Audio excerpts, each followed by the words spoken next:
सो hi everyone, स्वागत है एक और नए वीडियो में। इस वीडियो में बात करेंगे ऐसे दो आईपीओ के बारे में जो ऑलरेडी ओपन हो चुका है, वो भी आज के दिन ओपन हो चुका है और आज का डेट है 26 में।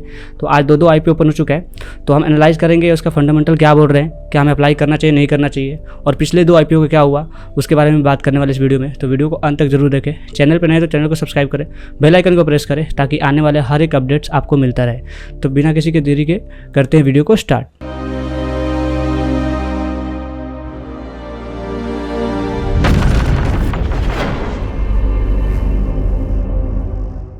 सबसे पहला आईपीओ है लीला होटल। आप अगर इसको एनालाइज करेंगे तो ये कंपनी करती क्या है, सबसे पहले बात कर लेते हैं। तो इसको स्कॉलेस बैंगलोर लिमिटेड कंपनी इसका नाम है, जिसको शॉर्ट में लीला होटल आईपीओ समझ सकते हैं। ठीक है, ये मतलब स्कॉलेस और लीला एक ही है, कंपनी का सेम ही नाम है। तो क्या करती है, एक luxury hospitality company that owns operate and manage develop and hotel and resort under the estimated brand the Leela. मतलब ब्रांड का नाम है लीला और कंपनी का नाम है स्कॉलेस बैंगलोर लिमिटेड। ठीक है, मतलब क्या होटल रन करती है, जैसे अपना इंडिया में इंडियन होटल करके है, सेम वैसा ही है। और ये फाउंडेड कभी हुआ था 2019 में, मतलब 5 ईयर्स ही हुआ है कंपनी को है। ठीक है, और ठीक है, अब हम बात करेंगे इसका आईपीओ डिटेल के बारे में बात कर लेते हैं। तो ये ओपनिंग हुआ है आज के दिन 26 को। ठीक है, क्लोज हो जाएगा 28 को। इशू प्राइस दिया 413 टू 435। अप्लाई करेंगे तो हम 435 पे अप्लाई करने वाले हैं, क्योंकि कट पे ही हमें अप्लाई करना चाहिए, क्योंकि अगर इसके बीच में करेंगे तो अलॉटमेंट के चांसेस बहुत कम हो जाते हैं। आपको DRSP पढ़ना है तो यहाँ डाउनलोड कर सकते हैं, RSP भी दिया हुआ है। सेम यहाँ पे एंकर लिस्ट भी आ चुका है, तो एंकर लिस्ट भी डाउनलोड करके देख सकते हैं। एंकर लिस्ट मतलब जो बड़े बड़े इन्वेस्टर है कौन कौन इस पर इन्वेस्टमेंट करके रखे हैं। ठीक है, अब ये कहाँ पर लिस्टिंग होगा, BSE NSE नॉर्मल है। ठीक है, और इसमें रिटेल कोटा कितना 10% ही है इसमें। ठीक है, मैक्सिमम मिनिमम 10% है। और ये कौन सा प्रोसेस है, बुक बिल्डिंग प्रोसेस है, मतलब आपको एक रेंज दिया है कि इसके बीच में ही आपको अप्लाई करना है। साइज़ क्या है, साइज़ है 3500 करोड़। उसमें ऑफर फॉर सेल है 1000 का और फ्रेश इश्यू है 2500 करोड़ का। ठीक है, इक्विटी शेयर है 10 रुपीज़ पर शेयर। अब प्रोमोटर होल्डिंग कितना है, 100% है। अब जैसे अब इक्विटी इनका डाइल्यूट हो जाएगा, आईपीओ इशू कर रहे हैं तो 75% रह जाएगा प्रोमोटर होल्डिंग, मतलब ये भी ठीक है, 75% होना ही चाहिए। अब हम बात करेंगे इसका डेट्स क्या है। डेट्स आपको मालूम है 29 को अलॉटमेंट मिल जाएगा, क्योंकि ओपन 26 को हो रहा है और 28 को क्लोज हो जाएगा। तो 29 को आपको अलॉटमेंट मिल जाएगा। रिफंड अगर नहीं अलॉटमेंट हुआ तो 30 को मिल जाएगा। शेयर आपके अकाउंट में 30 को आ जाएगा। ठीक है, और लिस्टिंग कितना 2 जून को है। ये तो का डेट। अब हम इसका लॉट साइज की बात कर लेते हैं। इशू प्राइस आपको बता ही दिया मैंने, ये रहेगा आपका। और मार्केट लॉट है 34 शेयर का, मतलब एक लॉट में 34 शेयर रहने वाले हैं। और मिनिमम अमाउंट आपका 14,790 रुपीज़ लगने वाला है। और स्मॉल SNI के लिए 2 लाख लगेगा, जिसमें 14 लॉट तक ले सकते हैं। सेम बिग के लिए 68 लॉट, जिसके लिए 10 लाख रुपीज़ लगने वाला है। ठीक है, अब बात कर लेते हैं कंपनी का स्ट्रेंथ क्या है। कंपनी मतलब स्ट्रेंथ क्या है, पॉजिटिव क्या है इस कंपनी के बारे में। तो ये लग्जरी ब्रांड होटल है, लीडिंग कंपनी है। ठीक है, उसके बाद मतलब ग्लोबली भी ऑन करती है। लार्ज आउंड होटल इन मार्केट है, विद हायर बैरियर एंट्री। मतलब आपको मालूम है कि इंडियन मतलब होटल सेक्शन में बहुत कम ही कंपनियाँ हैं, तो बैरियर ज़्यादा है, नई कंपनियाँ आती है। तो ऑलरेडी ये 2019 की कंपनी है। ठीक है, लिस्ट वो है, मार्केट में एग्जिस्ट कर रही है। तो जो भी नई कंपनी आएगी उनको थोड़ा इशू हो सकता है। और क्या, extensive luxury ecosystem leading diversified revenue system. मतलब इनका जो लग्जरी इकोसिस्टम है जो होटल प्रोवाइड करते हैं वो डाइवर्सिफाइड है, मतलब अलग अलग सेक्टर से भी इनका कुछ इन्वेस्टमेंट रहेगा, तो उससे भी वो कर रहे हैं। उसके बाद track record of increasing operational efficiency, मतलब इनका ट्रैक रिकॉर्ड भी अच्छा है। मतलब इन्होंने यहाँ पे मेंशन किया हुआ है, स्ट्रेंथ है। ठीक है, आप नॉर्मली इसको आराम से पढ़ सकते हैं। दूसरा क्या है, ऑब्जेक्ट क्या है, कंपनी जब IPO ला रही है तो ऑब्जेक्ट क्या है, तो क्या करें, रीपेमेंट। जो हमने पिछले वीडियो में बात किया था बोरोना IPO एंड बेलारिस करके, उसमें भी सेम था, उनको रीपेमेंट करना था। सेम यहाँ पे भी वही है, इनको बोरोइंग्स रीपेमेंट करना है। उसका जो बचेगा जनरल कॉर्पोरेट पर्पस के लिए है। ठीक है, अब अभी तक इसमें कितना वो हो चुका है, सब्सक्रिप्शन हो चुका है, तो 54% QIB हो चुका है। नॉन इंस्टीट्यूशनल 27% हुआ है। स्मॉल NNI का हुआ है 10% और बिग NNI का हुआ 18% और रिटेल 18%, मतलब 10% है, 18% हो चुका है, मतलब चांसेस कम है कि अलॉटमेंट मिलेगा। ठीक है, अब सबसे मेन बात कर लेते हैं फाइनेंशियल क्या बोल रहा है, क्या हमें अप्लाई करना चाहिए या नहीं करना चाहिए। देखिए, ये 2023 का इनका रिपोर्ट है। इनके पास एसेट इतना था 5875, ये करोड़ में, देख लीजिए यहाँ पे मेंशन है, इन करोड़ में 5875। फिर बढ़ के हो गया इनका 7061, थोड़ा सा बढ़ा है। फिर अगेन यहाँ पे बढ़ा है। ये सिर्फ 3 क्वार्टर, ये पूरा क्वार्टर है इनका। देखिए 31 मार्च लिया है, तो मतलब 4 क्वार्टर है इसमें। तो एसेट में तो ग्रो है, एसेट से हम इसको कंक्लूड नहीं कर पाएंगे। तो अब हम रेवेन्यू देख लेते हैं। रेवेन्यू 903 करोड़ का है, इतने का एसेट है तो इनका इतना रेवेन्यू हो पा रहा है 903 का। फिर एसेट बढ़ा तो रेवेन्यू बढ़ा, अगेन एसेट बढ़ा तो रेवेन्यू बढ़ा। ठीक है, रेवेन्यू भी ठीक है। प्रॉफिट देखिए, ये देखिए क्या हो रहा है यहाँ पे। रेवेन्यू 903 का करा है, उसमें इन्होंने 61 करोड़ का लॉस कर लिया है। ठीक है, देन अगेन 2 करोड़ का लॉस है, मतलब 61 से 2 करोड़, मतलब इन्होंने यहाँ पे 59 करोड़ का मतलब समझ लीजिए ऐसा प्रॉफिट समझ लीजिए, मतलब कम कर दिया लॉस इन्होंने, 61 से सीधा 2 करोड़ का ही लॉस हुआ। देन अगेन अब 47। अब यहाँ पे मेरे को क्या डाउट लग रहा है, जब ये IPO लेके आ रहे तो कंपनी प्रॉफिट में आ गई, पहले प्रॉफिट में नहीं आ रही थी, भले कम हुआ है, लेकिन जब IPO लेके आ रहे तो ये प्रॉफिट में दिखा रहे हैं, मतलब यहाँ पे पॉजिटिविटी दिखा रहा है कंपनी का, हाँ स्टेबल है कंपनी, ठीक है। देन क्या है, नेटवर्थ देख लीजिए, नेटवर्थ माइनस में था, अगेन माइनस में था। अब ये कंपनी इस साल में देखिए कहीं भी नेगेटिविटी नहीं दिखाई दे रहा है, और जब IPO आ रहा है, इसी साल IPO आ रहा है, तो ये रिपोर्ट इनका अच्छे दिखा रहे हैं यहाँ पे, ठीक है। रिजर्व एंड सरप्लस भी 3280, मतलब थोड़ा सा ग्रो हो गया है। अब बोरोइंग्स देख लीजिए, पहले लास्ट ईयर में कितना था इनका, 23 में 3696 था, अभी हुआ 3908, मतलब थोड़ा बोरोइंग्स बढ़ाया इन्होंने, ठीक है। तो IPO इशू भी उसी के लिए कर रहे हैं कि थोड़ा रीपेमेंट्स करके, 3500 का है तो कुछ इसमें से रीपेमेंट कर देंगे, तो भी इनका रिजर्व एंड सरप्लस और बोरोइंग्स देख के भी इनका थोड़ा इक्विटी डेट रेशियो थोड़ा अच्छा हो जाएगा, ठीक।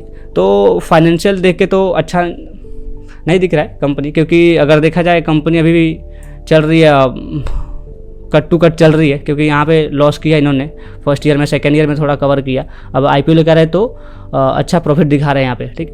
अभी हम एनालाइज करते हैं, पीयर कंपैरिजन देख लेते हैं क्या है। अब स्कॉलेस बैंगलोर लिमिटेड जो लीला कंपनी जिसके बारे में बात कर रहे हैं, और उसके अगेंस्ट में कौन है, इंडियन होटल है, तो इनका अर्निंग पर शेयर देखिए 1 का है, वह 2 का है समझ लीजिए, और 13 का है, तो ये बहुत ज़्यादा है, ठीक है, इंडियन होटल का इसके अकॉर्डिंग। EPS डायलूटेड ये भी ज़्यादा है इनके, अगर नेट एसेट वैल्यू इनका थोड़ा ज़्यादा है, एक पॉजिटिव चीज़ है। P रेशियो देख लेते हैं हम, तो P रेशियो हम यहाँ से आके देख सकते हैं, P रेशियो क्या बोल रहा है इनका, तो हाँ अभी तो P इनका 160 का है, 213, ये तो गलत है, ये गलत है। अब इंडियन होटल का जो इतनी बड़ी कंपनी है अपने इंडिया में, तो इनका 59 है, और ये P रेशियो 230 पे लेके आ रहे हैं, तो ये सबसे नेगेटिव हो गया यहाँ पे। P रेशियो हाई होगा तो मतलब कंपनी को हाथ ही नहीं लगाना है, बट आपके अकॉर्डिंग है, अगर आपको रिस्क लेना है तो ले सकते हैं। मेरे एडवाइस से आप इसमें इन्वेस्टमेंट ना करें, या मैं इसको कंपनी को अच्छा या बुरा नहीं बोल रहा हूँ, मैं बस रीड कर रहा हूँ कि क्या बोल रहा है। P रेशियो यहाँ पे बहुत ज़्यादा है, ठीक है। देन रिटर्न ऑन नेटवर्थ क्या है, ये भी देख लीजिए, कम है यहाँ पे, ठीक है। अब हम एक और चीज़ देख लेते हैं, बुक वैल्यू क्या बोल रहे हैं इनका, तो प्राइस टू बुक वैल्यू 2.9 है, और मैंने इंडियन होटल का देखा था तो यहाँ पे बुक वैल्यू इससे कम है, लीला होटल का कम है, तो बुक वैल्यू एक पॉजिटिव चीज़ है। तो एक पॉजिटिविटी से हम इस कंपनी में अप्लाई नहीं कर सकते, बहुत सारी चीज़ें देखनी पड़ती है। तो ये तो इसका फंडामेंटल था, ये इसका फंडामेंटल था, तो फंडामेंटल देख के लग रहा है थोड़ा सी कंपनी रिस्की लग रही है, तो जो रिस्क लेना चाहते हैं। वैसे अभी GMP इसका देखा जाए, GMP अभी 13 रुपीज़ चल रहा है, मतलब एक शेयर के ऊपर 13 रुपीज़ का प्रॉफिट हो सकता है, मतलब 2% दिखा रहा है। अभी मार्केट तो पॉजिटिव चल रही है, इसलिए अगर मार्केट नेगेटिव हो गया तो माइनस में जा सकता है। तो आपके रिस्क के अकॉर्डिंग, आपके रिस्क रिवॉर्ड के हिसाब से आप इसमें अप्लाई कर सकते हैं। तो ये था लीला होटल के बारे में, और आपके इन्वेस्टमेंट एडवाइजर से सलाह लेके ही इसमें इन्वेस्टमेंट करें। मेरे से मोटिवेट होके मैंने सिर्फ आपको रिपोर्ट्स पढ़ के बताए हैं, कंपनी का रिपोर्ट्स क्या बोल रहे हैं, ठीक है। तो अब हम बात कर लेते हैं दूसरे IPO के बारे में, जो इसके साथ ही ओपन हो चुका है, वो है आपका एजिस वोपक टर्मिनल्स, ठीक है। अब ये कंपनी करती क्या है, Aegis Vopak terminal is the largest Indian third party owner and operator for tank storage terminal for liquefied petroleum gas, मतलब ये थर्ड पार्टी एक कंपनी है जो लिक्विड पेट्रोलियम को स्टोर करती है, ठीक है। The company own and operates a network of storage tank terminal with aggregate capacity of 1.50 million cubic metre for liquid product of 70,800 metric tons of capacity of LPG। मतलब simple है, ये LPG मतलब था जो भी आपका गैस, पेट्रोलियम गैस है, उसको स्टोर करती है, थर्ड पार्टी कंपनी है, ठीक है। इनके पास टैंक्स वगैरह रहते हैं, वहाँ पे स्टोरेज करके रखते हैं कंपनियाँ, ठीक है। अब बिजनेस सेगमेंट क्या है, गैस टर्मिनल डिवीजन है, मतलब storage and handling of LPG, ठीक है। Liquid terminal division storage and handling of liquid product like petroleum, chemicals and vegetable oils वगैरह स्टोर करते हैं, ठीक है। अब कंपनी का हम बात कर लेते हैं, डिटेल्स क्या है। अभी ओपन आज हुआ है, ठीक है, 26 को क्लोज होगा, 28 को। इसका IPO इशू प्राइस देख लीजिए, यहाँ पे 223 से 235 पर शेयर है। DRSP RSP यहाँ से डाउनलोड कर सकते हैं, एंकर लिस्ट भी आ चुका है, लिस्टेड यहाँ पे होने वाला है, ठीक है। और क्यों अभी इसमें भी 10% है, उसका बिग बिल्डिंग प्रोसेस है। फ्रेश इशू 2800 का है, और ये पूरा का पूरा फ्रेश इशू है, ठीक है। तो ये एक पॉजिटिव चीज़ है कंपनी के लिए। कंपनी जो भी पैसा रेज करेगी वो अपने कंपनी में ही लगाने वाली है, किसी को देने वाले, शेयर होल्डर को देने वाली नहीं है। कंपनी अपने ग्रोथ के लिए लगाने वाली है, या जो भी डेवलपमेंट रहेगा उसमें लगाएगी। इक्विटी शेयर है 10 रुपीज़ पर शेयर। प्रोमोटर होल्डिंग 97 है, डायल्यूट होकर 85%, मतलब कुछ तो अमाउंट आप ये इशू कर रहे हैं, इक्विटी शेयर डायल्यूट होगा तो परसेंटेज तो थोड़ा कम होगा ही। डेट क्या है, 29 को अलॉटमेंट मिल जाएगा, 30 को रिफंड हो जाएगा, क्रेडिट शेयर हो जाएगा 30 को, और IPO लिस्टिंग हो जाएगा 2 जून को। अब इसमें IPO प्राइस मैंने बताई दी आपको, 60 शेयर पर लॉट में होने वाला है। अमाउंट मिनिमम लगेगा 14,805 रुपीज़, मिनिमम HNI के लिए लगने वाला है। 882 शेयर रहने वाला 14 लॉट का, जो अमाउंट यहाँ पे मेंशन है। और सेम यहाँ पे भी देख लीजिए बिग एसएनआई के लिए भी यहाँ पे मेंशन है 68 लॉट का 10 लाख रुपीज़ लगने वाला है, ठीक है। ये हो गया आपका अबाउट कंपनी और डिटेल्स वगैरह हो गया। अब हम इसकी कंपनी का वो देख ले, फंडामेंटल देख लेते हैं। मेन फंडामेंटल रहता है, फंडामेंटल क्या बोल रहे हैं देखिए। 2022 में इनके पास एसेट 102 करोड़ का था, फिर बढ़ के वो बहुत ज़्यादा ही ग्रोथ हो गया, 102 करोड़ से सीधा 3481 का हो चुका है। देन अगेन 24 में इनका फिर से अगेन इंक्रीज हुआ है, और ये 3 क्वार्टर का ये देख ले 31 दिसंबर है, मतलब यहाँ पर 31 मार्च 2025 होना चाहिए, तो 1 क्वार्टर है, तो मतलब ग्रोथ दिख रहा है। मतलब यहाँ अगर इसको ऐड भी कर देंगे तो 6000 प्लस हो जाएगा करोड़, ठीक है। रिवेन्यू भी 2022 में 0 है, ठीक है। अभी तो कंपनी आई रहेगी, तो अभी एसेट्स वगैरह दिखाई है, कंपनी कुछ बिजनेस नहीं किया रहेगा। देन 2023 में 355 का इन्होंने रिवेन्यू किया है, देन 570 का थोड़ा सा इंक्रीज हुआ है। देन अगेन ये 3 क्वार्टर का है, तो ये इंक्रीज हुआ। अगर ऐड कर देंगे, नहीं ये आपका कॉस्ट टू कॉस्ट ही है, देख ले 570 अगर हम ऑन एन एवरेज देख लें तो ये भी उतना ही आएगा। तो रिवेन्यू में कुछ ग्रोथ नहीं हुआ है, सेम हो गया 2024 और 25 में सेम ही हुआ।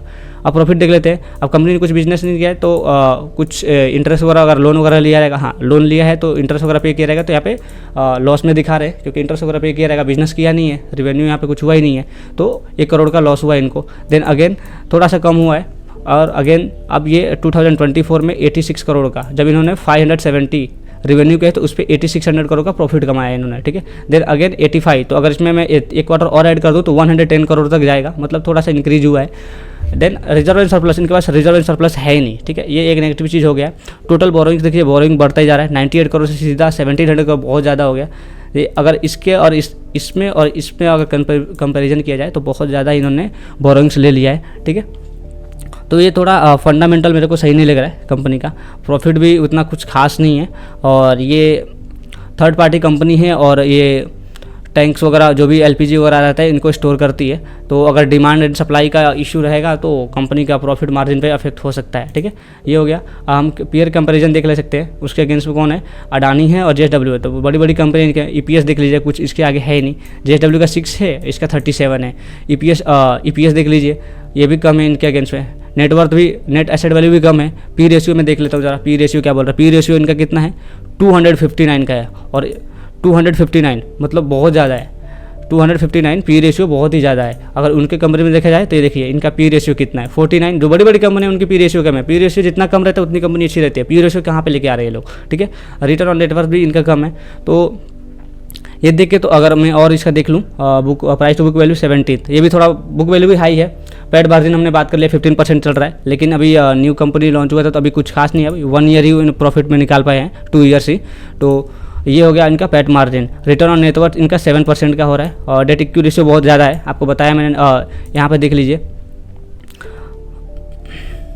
ये देख लीजिए यहाँ पे इन्होंने 98 करोड़ से कहाँ से 2500 करोड़ तक ये लेके आ गए हैं अपना बोरोइंग्स, तो इसलिए यहाँ पे इक्विटी डेट इक्विटी रेशियो 2.5 दिखा रहा है इनका, ठीक है। रिटर्न ऑन इक्विटी भी कम है इनका, आरओसी भी 8.39 है। तो ओवरऑल देख के रखिए कंपनी कि थोड़ा फंडामेंटल इनका थोड़ा डाउन है, तो उसके अकॉर्डिंग रिएक्ट कीजिए। और इसका जीएमपी भी देख लीजिए, जीएमपी भी एकदम डाउन चल रहा है इसका। जीएमपी देख लीजिए यहाँ पे, ये इसका जीएमपी कितना चल रहा है, ये देख लीजिए। जीएमपी इसका 14 रुपये चल रहा है पर शेयर पे, मतलब आपको 6% का भी दिखा रहा है। मार्केट तो आज पॉजिटिव चल रहा है, निफ्टी जो भी अपना इंडेक्स वगैरह है आज पॉजिटिव चल रहा है, तो इसलिए अब यहाँ पे जीएमपी 6% दिखा रहा है। अगर मार्केट डाउन हुआ तो ये जीएमपी हट भी सकता है यहाँ से, मतलब लिस्टिंग गेन में भी आपको डाउनग्रेड भी दिख सकता है आपको, ठीक है।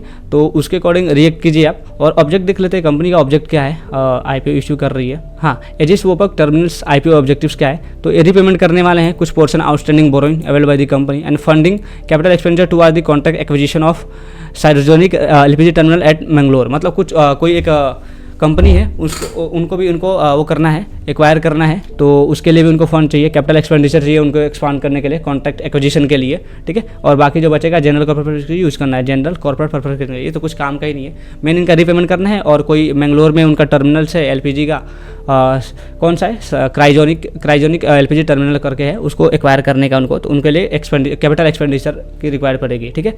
तो ये था आपका एजिस वोपक लिमिटेड के बारे में, तो उसके अकॉर्डिंग रिएक्ट कीजिए। और कैसा लगा ये वीडियो कमेंट सेक्शन में जरूर बताइएगा। तब तक this is Suraj Gupta signing off, until we meet again.